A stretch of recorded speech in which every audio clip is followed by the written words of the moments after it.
दोस्तों नमस्कार।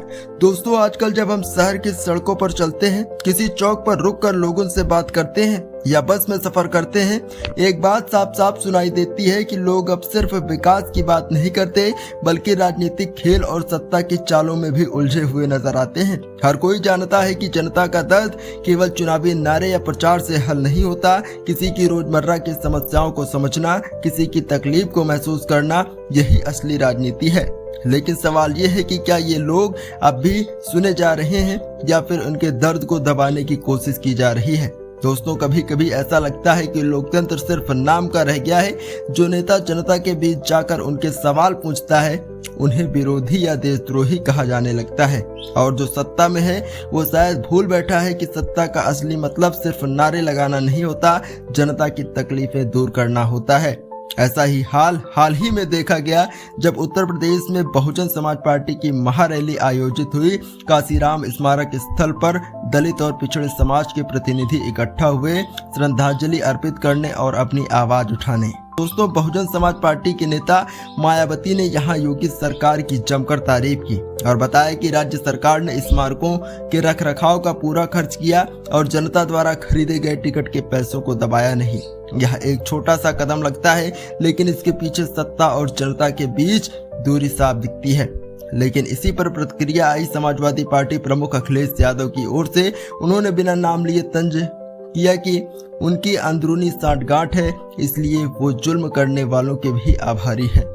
यह वह पल है जब साफ हो जाता है कि सत्ता और विपक्ष की राजनीति केवल नारों और आरोपों तक सीमित नहीं रह गई है। जनता का दर्द और उनके अधिकार अब राजनीतिक आरोपों की भेंट चढ़ते हुए दिख रहे हैं। मायावती ने अपने संबोधन में बताया कि कैसे 2007 में बहुजन समाज पार्टी की पूर्ण बहुमत वाली सरकार बनने पर जातिवादी पार्टियों के चेहरे बेनकाब हो गए। कांग्रेस, भारतीय जनता पार्टी और समाजवादी पार्टी ने मिलकर बसपा को केंद्र तक नहीं पहुंचने देने की कोशिश की। सिर्फ यही नहीं, ईवीएम जैसी तकनीक ने भी उस षड्यंत्र को पूरा किया। उन्होंने कांग्रेस पर भी निशाना साधा कि कैसे उन्होंने आपातकाल में संविधान और डॉक्टर बाबा साहब भीमराव अंबेडकर के सिद्धांतों का अपमान किया। आज वही नेता संविधान की किताब लेकर नाटकबाजी कर रहे हैं। बहुजन समाज पार्टी ने हमेशा दलित, पिछड़े और दबे कुचले समाज के लिए काम किया है। मायावती ने कहा कि समाजवादी पार्टी के शासन में कानून व्यवस्था चरमरा गई थी, गुंडों और अराजक तत्वों को संरक्षण मिला और भय का माहौल था। लेकिन बसपा की 3 बार गठबंधन सरकार और 1 बार पूर्ण बहुमत की सरकार बनाकर उन वर्गों को सशक्त किया जो वर्षों तक हाशिए पर रहे हैं। उनका आंदोलन केवल सत्ता पाने तक सीमित नहीं रहा, बल्कि सर्वजन हिताय सर्वजन सुखाय की नीति पर काम किया गया। मायावती ने समाजवादी पार्टी पर यह भी आरोप लगाया कि सत्ता में होने के बावजूद काशीराम स्मारक के रखरखाव या निर्माण का ध्यान नहीं रखा गया। जब सत्ता में नहीं थे तब दलितों, नेताओं और समाज की याद आती थी, सत्ता में आते ही भूल जाते हैं। बहुजन समाज पार्टी ने अपने कार्यकाल में कई स्मारकों के नाम काशीराम के नाम पर रखा, जिन्हें बाद में बदला गया।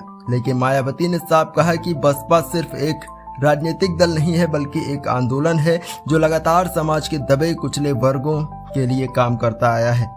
विपक्ष चाहे कितना भी साजिशें रचे, बसपा का आंदोलन न कभी झुका है न कभी झुकेगा, क्योंकि असली राजनीति का मतलब जनता की सेवा और उनके अधिकारों की रक्षा, न कि सत्ता की आलोचना करने वाले पर आरोप लगाना होता है। तो अगली बार जब किसी नेता की तारीफ या आलोचना की जाए तो यह समझना जरूरी है कि राजनीति के खेल से ऊपर जनता का दर्द और अधिकार है।